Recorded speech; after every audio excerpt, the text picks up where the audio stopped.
2 years back, the Carvers fell apart like a boat smashed on the rocks. I've been picking up the pieces ever since.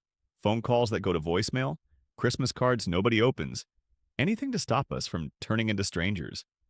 I'm Anna Carver, 32, a marine historian who's better at digging through old ship logs than patching up family fights.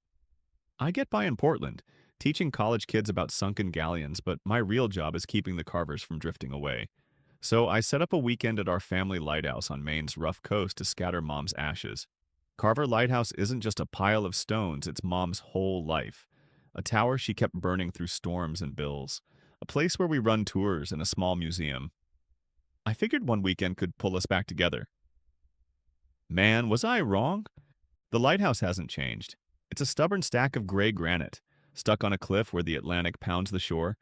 The air's thick with salt and fish, the kind of smell that sticks in your nose. I got here yesterday, sweeping the keeper's cottage, wiping down the museum's oak counter, airing out guest rooms that smelled like wet socks.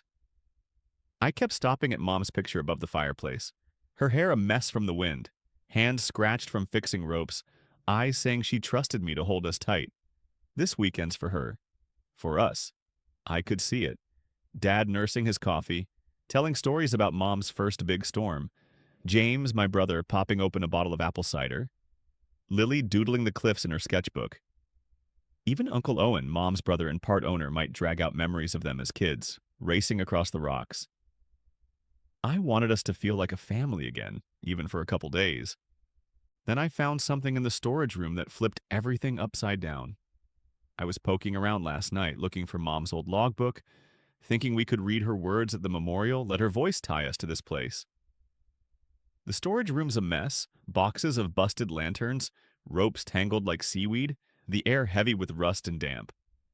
I was shoving crates when I spotted a tin box, small and banged up, tucked behind a beam like somebody hid it on purpose. My stomach dropped, but Mom was always stashing stuff, notes, shells. So I grabbed a screwdriver from the tool shelf and pried it open.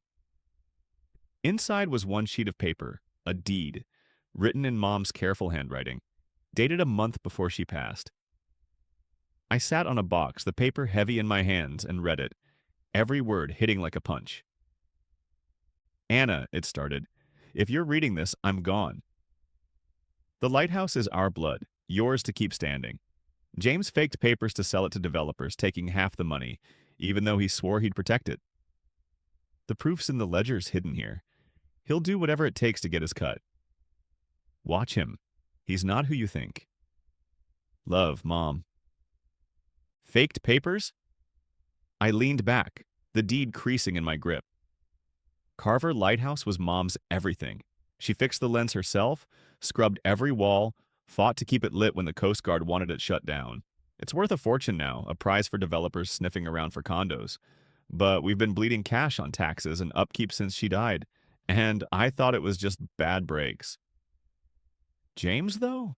My brother, 36, all easy grins and smooth talk, the one Mom called her Rock. He's been part of this place since we were kids, his name on the tour flyers, his jokes bouncing off the tower walls. But Mom's words didn't budge. She'd get this pinched look sometimes when James brought up investors or big plans, like she was holding something back. Did he really sell her out for a paycheck? Why drop this on me now? I stuffed the deed in my jacket, my head pounding. The storage room felt too tight, the lighthouse too quiet, like the waves outside were waiting for something to break. I wanted to chalk it up to a mix-up, to believe James wouldn't stab us in the back for some corporate deal. But as I climbed the tower's iron stairs, the whole place seemed off, like the beacon's hum was trying to tell me something I wasn't ready to hear. I didn't sleep, just lay in the cottage, Mom's deed heavy in my mind. He's not who you think. Morning hit, and I heard tires crunching on the gravel below the cliff. I stood on the cottage porch, the deed weighing down my pocket, watching Dad's old pickup roll in, then James's fancy Audi, Lily's beat-up van. Uncle Owen's rusty Ford pulled up last, his daughter Tess slumped in the front seat. Everyone was laughing, hugging, their voices loud over the ocean's roar, but I couldn't stop staring at James. His smile was too big, his eyes flicking to the mainland, where developers' boats floated like sharks. I faked a grin. My chest nodded with something hot. Anger, maybe, or betrayal.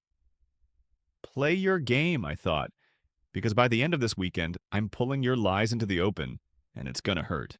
The lighthouse was buzzing by noon, tourists snapping pictures from the cliff path, their voices mixing with the gulls screaming overhead. I stood outside the keeper's cottage, the deed still stuffed in my jacket pocket, its edges poking like a splinter. The air smelled of seaweed and boat fuel, heavy and sour, but the cottage behind me, its whitewashed walls and creaky porch, felt like it was holding its breath. I wanted this weekend to be about Mom, about scattering her ashes and remembering the woman who'd climbed the tower in a gale, laughing like it was nothing. But that damn deed kept nagging. James sold her out, and he's not done. I pushed it down, forcing a smile as Dad's pickup crunched up the gravel path. Dad stepped out first, his flannel wrinkled, his face carved with grief but steady, like he was carrying Mom's memory in his bones. "Anna, you've done right by her," he said, pulling me into a hug that smelled of pipe smoke and salt. He held on too long, like I might slip away. "She'd love this." His voice caught, and I nodded, my throat tight. Dad always clung to Mom's light, her bad jokes, the way she'd name each buoy after us kids. I pointed him to the museum where I'd set up a table with coffee, muffins, and a bottle of local cider, Mom's favorite.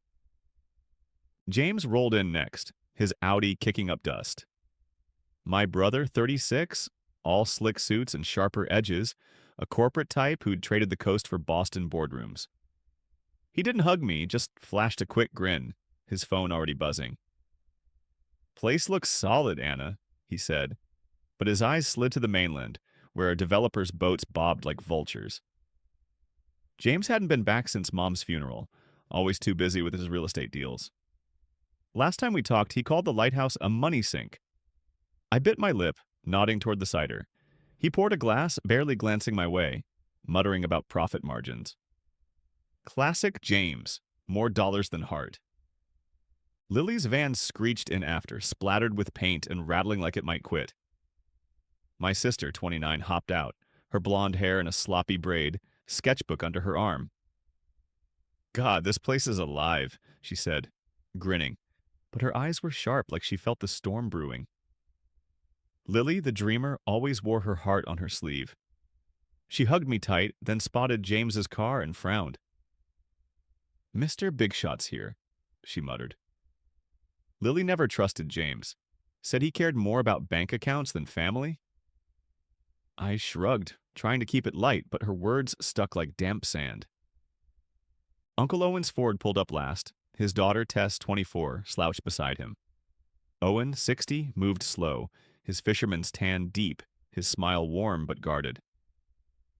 "Anna, you're keeping her light on," he said, clapping my shoulder, his calluses rough. Tess, quiet and wiry, gave a shy wave, her eyes darting to James like she knew something. My gut twisted, but I played it off, herding everyone to the museum. The deed's weight in my pocket felt heavier with every step, James's laugh grating like a bad engine.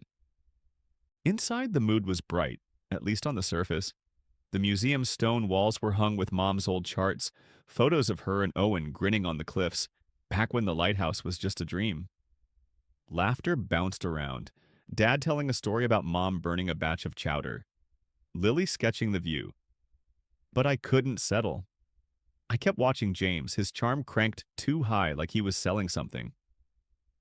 When I raised a glass for a toast, to Mom, who kept this place shining, everyone joined in, but James's speech took over. "To Ellen," he said, smooth as his suit, "and our shared work. This lighthouse stands for family." Shared work? The deed flashed in my mind, his forged papers, his stolen profits. His words felt rehearsed, and Tess's quick nod like she'd heard it before didn't sit right. Later, during a lighthouse tour, the tension crept up. Mom wanted us to walk the tower together, honor her memory. We climbed the spiral stairs, the air cool and metallic, the beacon's hum vibrating through the walls. James started in about modernizing, saying we should sell to fund upgrades. Condos, he said, would save the place. Lily snapped, "You'd gut Mom's dream for a paycheck?" I backed her, my voice sharp. "This is her legacy, not a flip." James shrugged, his smile tight, but his eyes flicked to the mainland again. Owen chimed in, his story about the lighthouse's start vague, saying he and Mom sorted out the money in '85. My record said '83. Lily caught it too, her pencil pausing. "That's off," she whispered to me. I nodded, the deed's warning, "Watch him," ringing louder.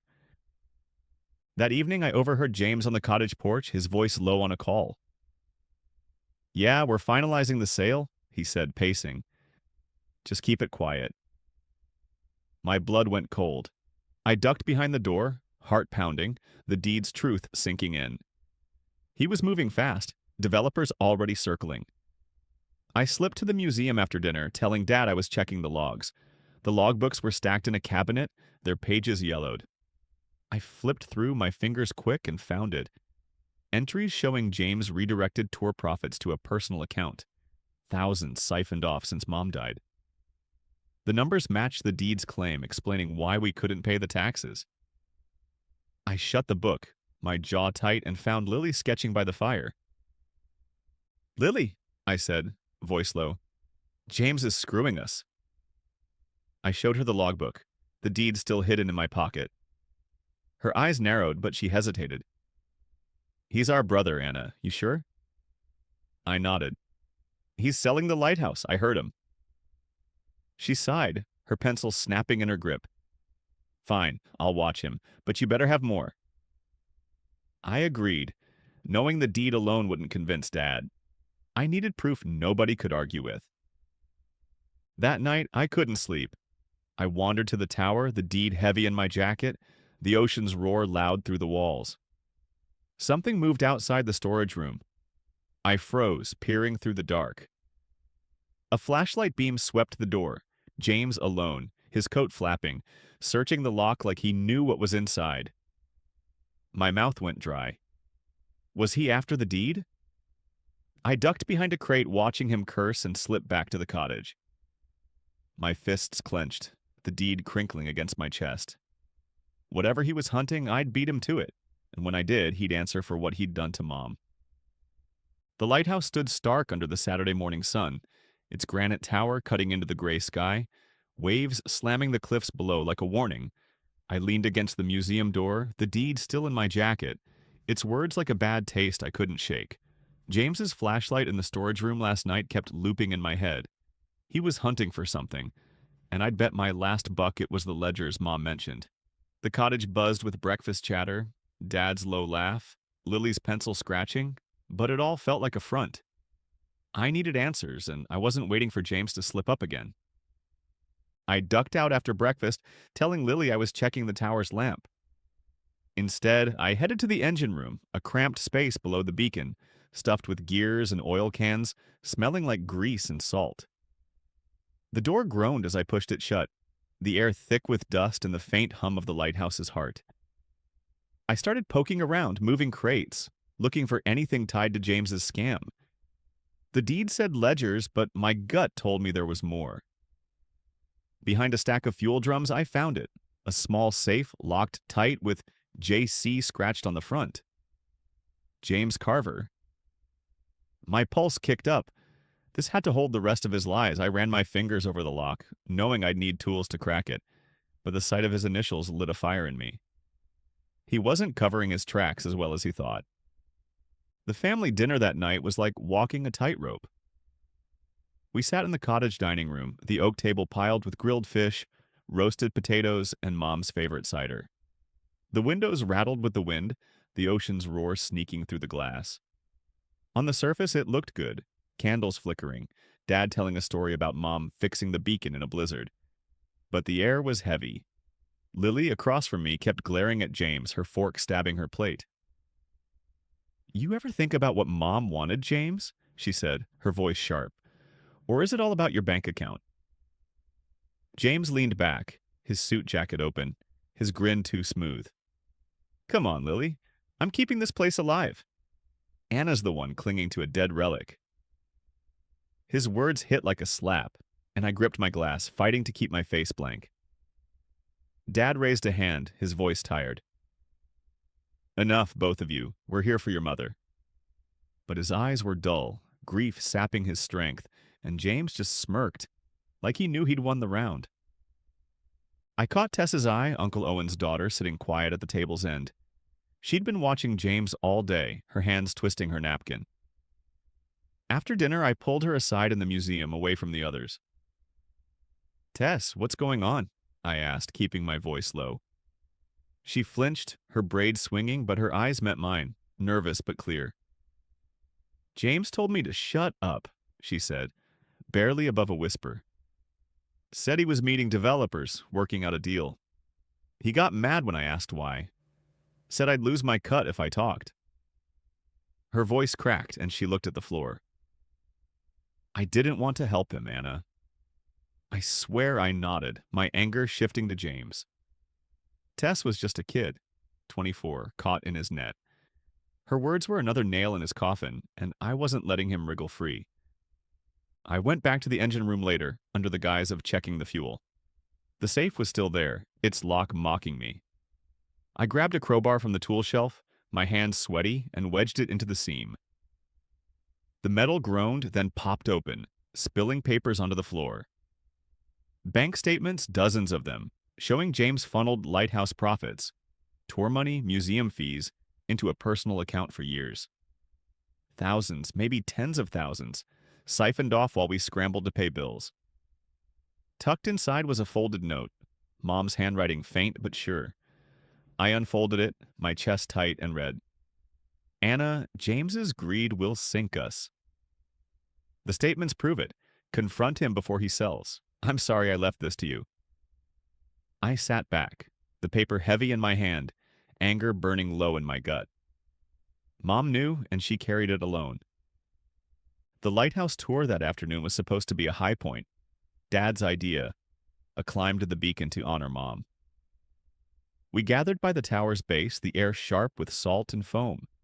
Dad led, his voice soft as he pointed out Mom's favorite view, the horizon where sky met sea. James trailed behind, texting, probably lining up his next deal. Lily sketched in her notebook, her jaw tight every time James opened his mouth. He started in again about selling, saying a developer offered good money to turn the cliffs into condos. "We'd be set," he said, like it was a favor. Lily snapped, "You're erasing Mom's life." Her voice carried, and tourists turned to stare. James laughed it off, but his eyes were hard, like he was measuring us. Dad tried to smooth it over, but his words felt hollow, and I caught Owen glancing at James, his face uneasy. Something was off, and I wasn't the only one noticing. Later, I followed a hunch to the cliffs, needing air after the tour. The wind was fierce, whipping my hair, the ocean churning below. I heard voices, James and Owen, their shapes sharp against the dusk. James's voice was low, mean. "Keep your mouth shut, Owen, or I'll cut you out. You want your share? You play along." Owen muttered something, head down, then froze when he saw me. James turned, his smile snapping on like a mask. "Just talking business, Anna," he said, too quick. Owen bolted for the cottage, his boots loud on the gravel. I nodded, my jaw locked, and let them go, but my eyes stayed on James. He knew I was watching, and that smile didn't fool me. I slipped back to the museum, the bank statements and Mom's note hidden in my jacket, their weight like stones. The lighthouse felt different now, its walls closing in, the beacon's hum sharper like it was pushing me to act. Tess's confession, the statements, James's threats, it all pointed to his betrayal, but I needed more to convince Dad. If I called him out now, would Lily back me? Would Owen crack? James was playing a game, and he was good at it, but I was learning his moves. As I locked the museum door, my hand brushed the deed in my pocket. Whatever James was hiding, I'd find it. And when I did, he'd face the truth, whether he was ready or not. The lantern room was a powder keg, its glass walls gleaming under the beacon's steady pulse, the ocean roaring outside like it knew what was coming. I stood at the center, the deed, logbooks and bank statements spread on the metal table, The safe from the engine room opened beside them. Mom's note, the one urging me to confront James, sat in my jacket pocket, its words like a fire in my gut. I'd called the family here saying we needed to plan Mom's ash scattering, but that was a lie. This was about James, his forged papers, the millions he'd schemed to pocket by selling the lighthouse. I'd spent all day gathering proof, logbooks, bank statements, Tessa's confession, and now it was time to lay it bare. The Carvers were about to face the truth, and it was going to sting like salt in a cut. Dad sat closest, his flannel rumpled, his face heavy with grief but alert, like he sensed the storm. Lily leaned against the railing, her sketchbook shut, her eyes already sparking with the fight she'd been itching for. James lounged in a chair, his suit crisp, his grin too easy, like he was closing a deal. Uncle Owen and Tess were last, Owen's fisherman hands folded, Tess staring at her boots, her braids swinging like she wanted to bolt. The room was quiet, just the beacon's hum and the wind rattling the glass. I cleared my throat, my voice steady despite the knot in my chest. "Mom left us something," I said, holding up the deed. "Not just the lighthouse, a truth we've been dodging. James has been selling us out for years." The room went off like a match. James shot up, his chair scraping the floor. "What the hell, Anna? You drag us up here for this crap?" Lily's laugh was sharp, like she'd been waiting for it. "Knew it," she spat, glaring at James. Dad's face went gray, his hands gripping the table. James didn't budge, his grin fixed, but his eyes flicked to Tess, quick and cold.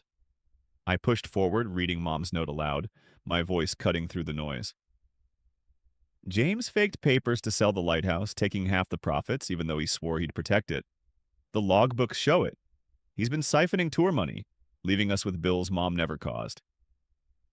I slapped the bank statements down, pages marked with his transactions, numbers circled in black. "This is why we're sinking." James stood, slow and cocky, his laugh low, like I was a kid throwing a fit. "Anna, this is pathetic," he said, his voice smooth as his Audi's engine. "You're waving around a fake deed, stirring up drama to play savior. Mom trusted me, not you." He turned to the others, hands wide. "She's desperate to run this place, make it her own. Don't buy this." His words landed hard, and I saw Dad hesitate, his eyes searching mine. Owen nodded, his jaw tight. "He's got a point, Anna. You got real proof, or just papers?" I was ready. I pulled Tess into it, my voice firm. "Tell them, Tess, what you told me about his developer meetings."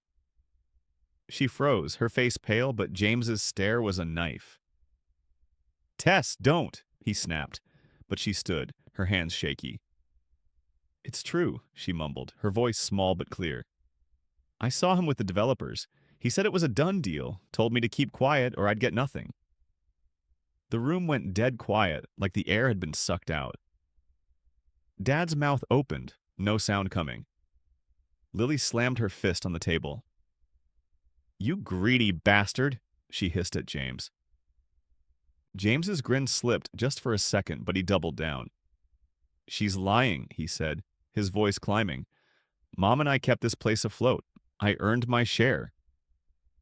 Owen started to nod, but I wasn't waiting.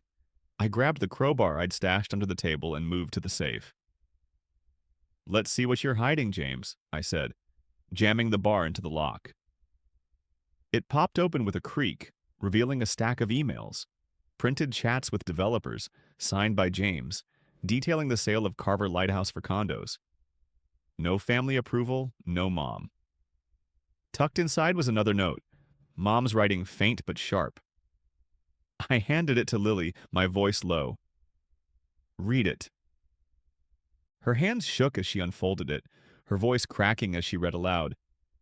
"Anna, Lily, forgive James if you can, but don't let him take our light. The truth is here. Protect our home, our kids. I love you." Lily's eyes welled up and she looked at James, her voice ice. "You stole from her, from us." James's face twisted, his charm gone. "I deserved it," he shouted. This lighthouse is a money pit. I worked my ass off, made deals Mom wouldn't touch. I took what was mine. The confession hung there, raw and ugly, the beacon's light sweeping over us like a judge. Dad stood, his fists clenched, his voice a growl. "You're no son of mine." The words hit like a wave, and James flinched. Owen spoke up, his voice low. "I suspected he was up to something, Anna. Saw him with those suits last year. I should have said something, but I didn't want trouble." His head dropped, shame in his eyes. Lily lunged toward James, but I grabbed her arm. "He's done, Lily," I said. James laughed, bitter and sharp. "You're all idiots clinging to a rotting tower. Keep it. I'll see you in court." He grabbed his coat and stormed down the stairs, the door slamming like a thunderclap. The lantern room was still, the beacon's hum the only sound. Dad sank into his chair, his face carved with pain. Lily clutched Mom's note, tears on her cheeks. Tess stepped closer, her voice small. "I'm sorry. I'll help fix this." Owen stayed, head down, but near us like he was choosing a side. The papers lay scattered, proof of James's betrayal, but also of Mom's trust in me. I looked at them, hurt, angry, but still here. "We're keeping the lighthouse," I said, my voice rough. "For Mom. We'll handle the bills, but it's ours. No more lies." Dad nodded, his hand finding mine. Lily gave a tight smile, fierce and ready. Owen sighed, but he didn't argue. We scattered Mom's ashes that evening, out by the cliffs, the sea dark and restless. The urn, a small wooden box Mom used for her charts, felt heavy in my hands, the wood smooth from her touch. We stood together, Dad, Lily, Tess, Owen, the wind cutting through our coats. I poured the ashes into the waves, watching them vanish, my chest aching. The deed's cost hit me. Trust broken, a brother lost, years of lies exposed. But we'd gained something, too. The truth. Hard and ours. I locked the evidence in the museum safe, the key cold in my pocket. The lighthouse was ours, and I'd honor Mom's vision. Every beam, every tour, every chance to be a family again. I turned back to the tower, its light steady, and felt the weight of being its keeper.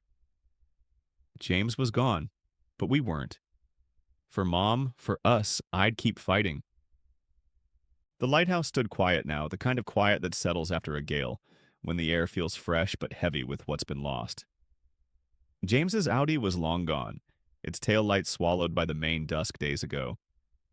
Word was he'd holed up in Boston, talking legal threats with lawyers who smelled money, but he was alone, cut off from the Carvers.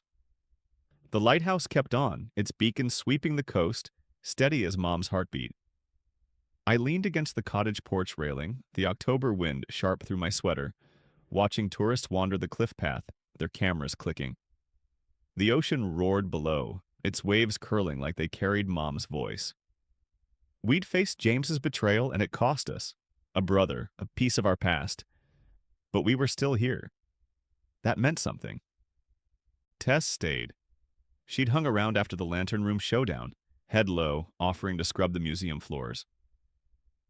"I messed up, Anna," she said, stacking tour pamphlets, her voice soft. "But I want to make it right." I nodded, handing her a broom. She wasn't James, just a kid tangled in his mess. Dad saw it too, giving her a quick pat on the shoulder before heading to the tower.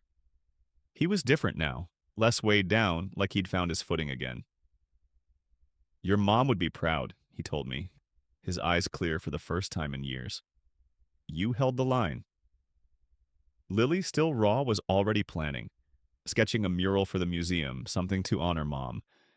Even Owen, quieter since he admitted his silence, pitched in, fixing ropes like he was proving himself. It wasn't a full family, but it was a start.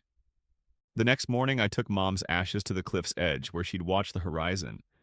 The urn, a small wooden box she'd kept for her charts, felt solid in my hands, its grain worn smooth from her touch. I walked alone, the gravel crunching under my boots, the air thick with salt and foam. I could almost hear Mom's laugh, her voice calling me her little keeper, when I'd trail her up the tower as a kid. I knelt by the cliff, the wind tugging my hair, and poured the ashes into the sea, watching them blend with the waves. The truth's cost hit me then. A brother gone, trust broken, years of lies dragged into the open. But we'd gained something too. Clarity, hard won, and ours. I pressed my hand to the dirt, feeling Mom in every gust, every tide. Back at the cottage, we sat around the kitchen table, no candles now, just coffee and sunlight spilling through the windows. Dad spoke first, his voice firm. "We're keeping the lighthouse. For Ellen." Lily grinned, showing me her mural sketch, a woman guiding a ship, Mom's face in the lines. Owen, still quiet, suggested redirecting tour profits to local schools. History classes for kids, things Mom would have loved. She was about teaching, he said, almost to himself. Tess nodded, offering to lead tours. I felt the deed in my pocket, its weight like a promise I was ready to keep. I'd take the lead, not because I wanted it, but because Mom trusted me to. Lily got to work that week, painting her mural on the museum's back wall. It was Mom, all right. Wind-blown hair, eyes fierce, a beacon in her hands. Tourists stopped to stare, and Lily just smiled, paint on her cheeks. Tess threw herself into the tours, her voice stronger each day, like she was washing away her guilt. Dad and I dug into the finances, finding ways to cut costs. New suppliers, grant applications. We even started a program to teach coastal history, free classes for locals, something Mom always wanted. "Keep the stories alive," she'd say. I could feel her nodding as I typed up the flyer. That evening, I climbed to the lantern room, the deed and Mom's note in my hands. The beacon's hum filled the space, its light sweeping the dark sea. I poured a glass of cider, Mom's favorite, the apple tang sharp on my tongue. "I'll keep it burning, Mom," I said, my voice low, rough. The glass walls were cool under my fingers, the ocean's roar faint through the panes. The lighthouse wasn't just stone, it was us, battered but stubborn, rooted deep. I folded Mom's note, tucking it beside the deed in my pocket. James's betrayal had cut us, but we'd bled out his lies. The fight wasn't done. Bills to pay, wounds to mend, a family to rebuild. But I'd faced him and won. For Mom, for us, I'd keep going. At dawn, I walked the cliffs, the sky pink and gold, the waves heavy with the promise of a new tide. The lighthouse glowed behind me, its beam steady, cutting through the mist. I stopped by the cliff's edge, the soil still damp where Mom's ashes fell.